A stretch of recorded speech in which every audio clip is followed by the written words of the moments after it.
Lalu kita taburkan, berikan ya di samping-samping seperti ini.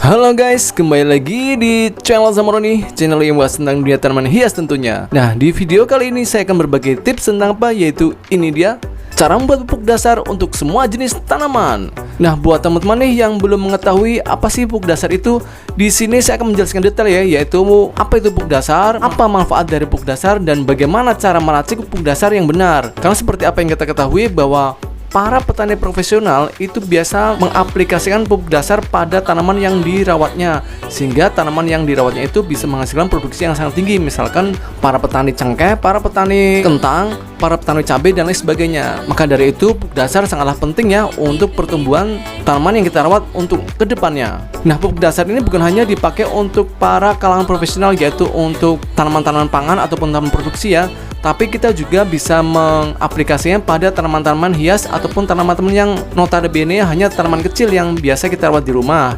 Nah, agar tanamannya tumbuh maksimal, tentunya kita butuh yang namanya pupuk dasar ala petani profesional yang bisa kita aplikasikan di rumah tentunya.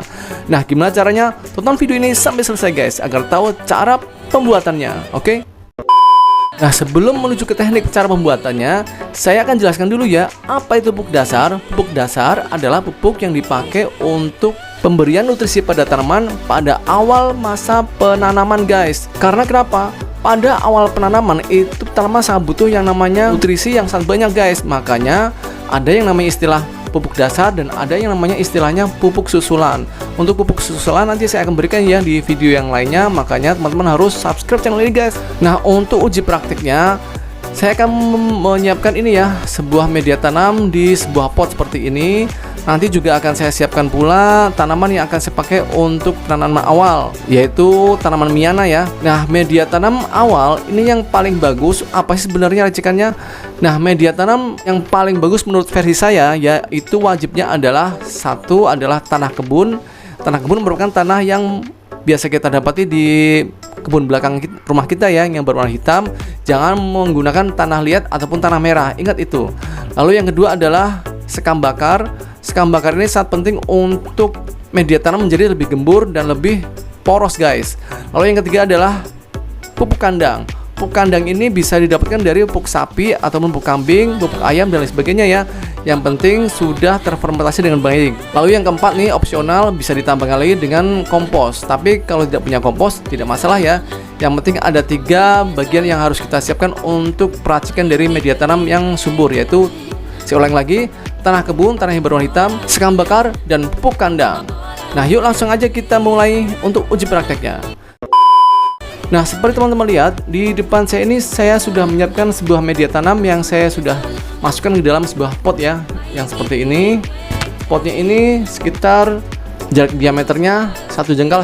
Nah, ini satu jengkal setengah ya. Ini saya akan pakai untuk uji praktek peracikan dari pupuk dasar yang akan saya siapkan.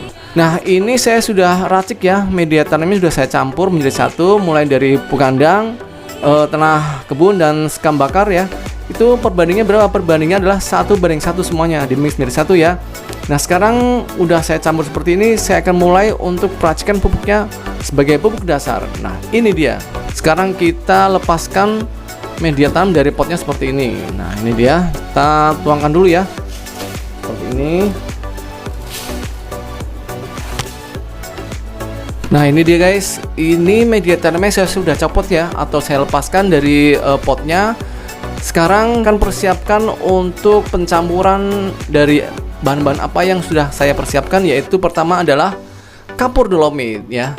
Ini adalah kapur dolomit yang saya beli di toko pertanian ya, dan ini manfaatnya sangat bagus untuk sebagai pupuk dasar pada tanaman yang kita rawat guys. Bisa dari tanaman cabai, tanaman buah, ataupun tanaman hias. Sangat penting karena kapur dolomit ini mengandung magnesium, kalsium guys, yang sangat bagus untuk penetralan dari media tanam yang kita persiapkan. Karena yang namanya media tanam yang baru kita pakai biasanya pH-nya itu di angka 6-7. Tapi setelah kita siram terus lama-lama dengan pupuk organik, pupuk cair, ataupun pupuk kimia, biasanya itu akan menjadi asam. Makanya untuk mengatur atau menetralkan pH tanah yang terlalu tinggi derajat keasamannya, maka fungsi dari kapur dolomit inilah sebagai penetralnya. Ini saya pakai adalah 1 sendok makan seperti ini, 1 sendok makan full ya, tinggi seperti ini. Lalu kita taburkan seperti ini sampai rata, kemudian kita aduk. Nah seperti ini ya, kita aduk sampai rata. Kita bisa menggunakan bantuan plastik atau sarung tangan ya untuk mengaduknya, ataupun bisa menggunakan cangkul dan alat-alat lainnya. Nah guys, ini sudah saya campur menjadi rata ya untuk kapur dolomit dan media tanam. Sekarang saatnya kita masukkan ke dalam pot yang tadi ya, tapi jangan full, kita masukkannya setengah aja. Nah seperti ini ya, kita masukkan ke dalam potnya yaitu setengah bagian aja, karena yang setengah lagi nanti ya untuk menutup di bagian akar sampai ke permukaan dari si tanaman yang akan kita tanam guys. Nah kita masukkan yuk untuk media tanamnya sampai setengah pot. Oke. Nah ini ya guys, sudah saya masukkan sebagian atau setengahnya media tanam ke dalam pot yang tadi sudah saya persiapkan. Nah itu dia ya, setengah bagian atau setengah pot. Nah kalau sudah seperti ini, saatnya kita pemberian untuk pupuk makro yang lainnya atau pupuk dasar lainnya. Makanya jangan kemana, tonton video ini sampai selesai guys. Oke. Tara, nah ini ya guys, ini adalah pupuk pertama yang akan saya pakai untuk racikan pupuk dasar pada tanaman Miana nanti, yaitu apa? Pupuk SP36. Teman-teman sudah bisa baca ya di bungkusnya ini, pupuk SP36. Kalau tidak punya SP36 bisa diganti pupuk TSP. Jadi ada 2 ya, tapi kandungnya sama, yaitu apa? Kandungannya adalah unsur nutrisi fosfat ataupun fosfor ya, sama aja. Dosis yang akan saya pakai untuk pupuk dasar yaitu 1 sendok makan. Nah seperti ini ya, 1 sendok makan full seperti ini. Kemudian kita taburkan di permukaan media tanam di pot yang sudah dipersiapkan ya, yaitu media tanam di dalam pot yang cuma setengah ini. Nah ini dia, kita berikan ya di samping-samping seperti ini. Nah ini dia, karena di tengah nanti untuk peletakan akar ya, jadi jangan dikenakan langsung pada akar, takutnya nanti tanamannya akan mudah mati karena efek pupuk kimia itu panas ya. Jadi kita berikan di samping-sampingnya seperti ini, di samping-samping sisi pot ya. Nah kalau sudah SP36 ini masuk, pupuk apa lagi? Ini dia, tara, ini yang pupuk yang kedua yaitu pupuk ZA. Ini pupuk ZA bisa juga diganti dengan pupuk urea, sama-sama mengandung nitrogen ya. Kalau lebih bagus sih kalau ada pupuk urea, yaitu mengandung nitrogen yang lebih tinggi daripada pupuk ZA. Bedanya apa untuk pupuk urea dan pupuk ZA? Kalau pupuk urea itu kandungan nitrogen yaitu untuk pertumbuhan daun-daun itu lebih tinggi, di angka 40-an% lah. Kalau pupuk ZA nitrogennya cuma di angka 20%-an.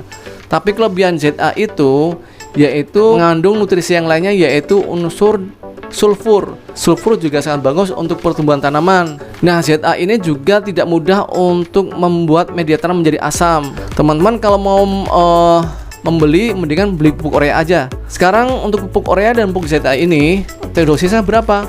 Sama ya, yaitu 1 sendok makan. Nah ini dia ya, 1 sendok makan untuk pupuk ZA nya. Kita taburkan lagi di samping-samping pot seperti ini. Nah ini dia. Oke ya, sudah diberikan untuk pupuk ZA. Apakah masih ada pupuk yang lainnya? Ada guys. Oke. Dan pupuk yang ketiga adalah ini dia ya. Ini adalah pupuk KNO3 putih. Nah ini ya dia ya guys.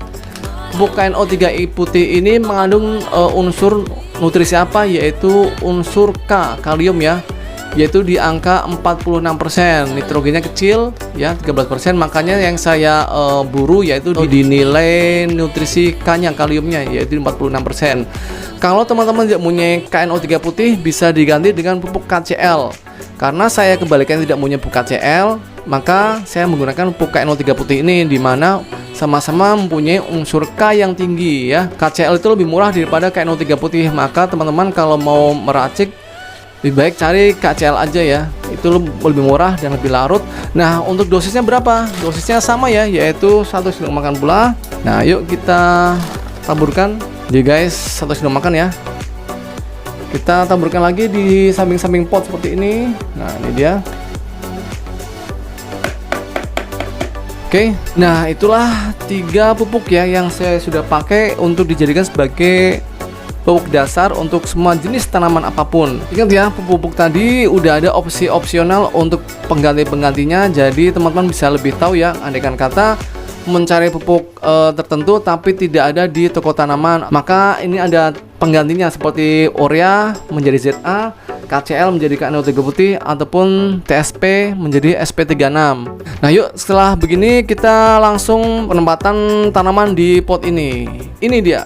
A few moments later. Nah oke guys, sekarang kita masukkan bagian perakarannya ya, yaitu tanaman miananya. Ini dia.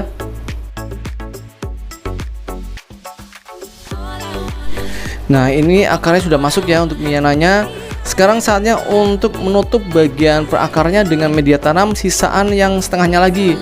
Yang tadi awal kita sudah setengah masukkan dan setengah lagi belum dimasukkan. Sekarang saatnya untuk dimasukkan kembali untuk media tanam sisanya. Yuk. Nah sekarang tanaman miananya sudah masuk ya semuanya. Bagian akarnya saya sudah timbun lagi dengan sisa media tanamnya dan sudah saya pedatkan sehingga tanamannya akan kokoh. Setelah ini kita bisa langsung menyiramnya ya dengan air biasa. Nanti dilanjut untuk pupuk susulan. Pupuk susulannya nanti saya akan jelaskan di video terpisah ya. Makanya jangan kemana-mana, stay tune terus di channel ini. Jangan lupa subscribe dan tekan loncengnya ya. Dan sampai ketemu di video berikutnya. Dadah. Kalau mau subscribe channel saya, tekan tombol sebelah kanan saya. Dan kalau mau lihat video-video saya yang lain, ada di sebelah kiri saya. Tonton ya, jangan lupa guys.